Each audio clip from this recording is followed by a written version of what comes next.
সহজ কথাও না, কারণ এখানে আসার আগে আমাকে আরও অনেক চড়াই উতরাই পার করে এখানে আসতে হয়েছে। না, হেরে গেলে তো হেরেই গেলাম, আবার নতুন করে চেষ্টা করব। হেরে গেলেই যে সব শেষ হয়ে গেল আমি এটা মনে করি না। আর ক্যামেরার সামনে অন্যান্য সময় আমি ক্যামেরার সামনে যথেষ্ট বাইট দেই, বা আজকে সবার আকর্ষণ আমার দিকে এইরকমভাবে মানে আমার মনে হচ্ছে আমি আসলে সব মানে ভুলে যাচ্ছি। আর চড়াই উতরাইগুলো হচ্ছে এখানে আমাদের আরও অনেক কন্টেস্টাররা আছে, তাদের সাথে আমাদের উইন এবং ডিফেক্টের একটা কি বল ব্যাপার আছে, যে কে হচ্ছে এর আগেও আমাদের যে সিলেকশনগুলো ছিল সেখান থেকে আমরা কিন্তু বাছাই হতে হতে এখানে এসেছি, তাই না? আসলে আমি সব মানে উইনার হতে হতেই তো আমি এখানে এসেছি, গ্র্যান্ড ফিনালে এসেছি। সো এখন আমি এক্সাইটেড, আমি জানি না তারপর কি হবে।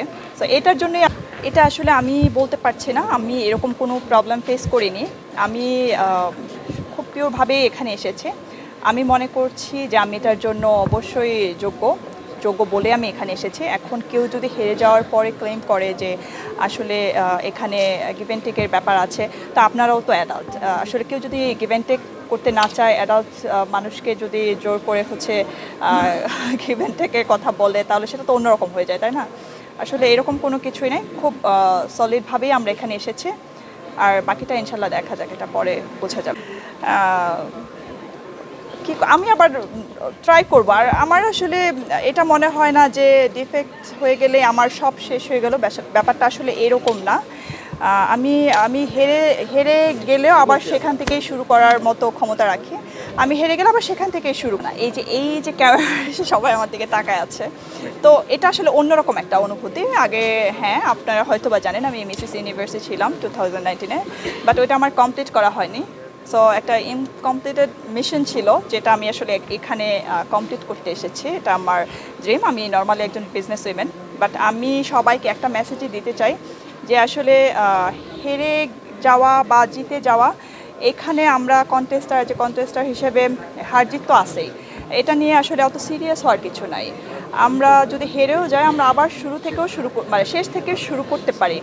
এটা নিয়ে আসলে আমার মনে হয় না যে খুব একটা কিছু বলার আছে। হাউসকে আমি অবশ্যই থ্যাঙ্কস জানাবো, এটা আমার জন্য খুবই এক্সাইটেড একটা বিষয়।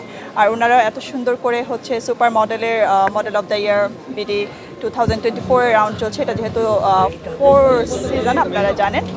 আর এটা নিয়ে আমি আরও একটু বাড়িয়ে বলতে চাই যে এখানে হচ্ছে ম্যান উইমেন্সদের পাশাপাশি কে অবশ্যই থ্যাঙ্কস জানাবো, যে ওনারা এত সুন্দর চমৎকার একটা পারফরমেন্স পারফরমেন্সের আয়োজন করেছেন। আর এখানে ট্রান্সটাও আছে, এটা আমার জন্য খুবই নিউ একটা এক্সপিরিয়েন্স বললেও চলে, কারণ এটা নিউ এক্সপিরিয়েন্স। আমার আগে আসলে ট্রান্স যারা আছে তাদের সাথে ওইভাবে মেশা হয়নি। এখানে এসেই তাদের সাথে আমার আসলে ফুললি ক্লোজ হয়ে আমি যেটা বুঝতে পেরেছি, তারাও আমাদের প্রতি খুব আন্তরিক, তারা খুবই ভালো, তাদের আসলে ভয় পাওয়ার কিছু নাই। তো সেই জায়গাটা থেকেও আমি বলবো যে এটা ট্রান্সদের জন্য খুবই ভালো একটা ব্যাপার, ইভেন সবার জন্যই খুব ভালো একটা ব্যাপার। হ্যাঁ, এখানে ট্রান্সদের যেহেতু ট্রান্সটা আমাদের সমাজে খুব অবহেলিত, তো এখান থেকে তাদেরও একটা চান্সের আশা করা যায়, তারাও হচ্ছে বিভিন্ন সেক্টরে পরিচিত হয়ে কাজ করতে পারে। সো আমি এফএ হাউসের কাছে কৃতজ্ঞ এরকম সুন্দর একটা অনুষ্ঠানের আয়োজন করার জন্য। ভাইরাল বা জনপ্রিয়তার মধ্যে কোনো প্রশান্তি আছে বলে আমি মনে করি না। আসলে মানুষের মধ্যে ছড়িয়ে যাওয়া, তাদের জন্য কিছু করতে পারা, ইভেন সেটা জানাইতেই হবে এমন কোনো বিষয় নাই। এটা আমি নিজে যদি করি, কেউ যদি নাও জানে, সেটাই আমার কাছে আনন্দের। আসলে আমি জনপ্রিয় বা ভাইরাল কোনোটাই হতে চাই না, একদমই সিম্পল একজন মানুষ, সিম্পলি থাকতে চাই।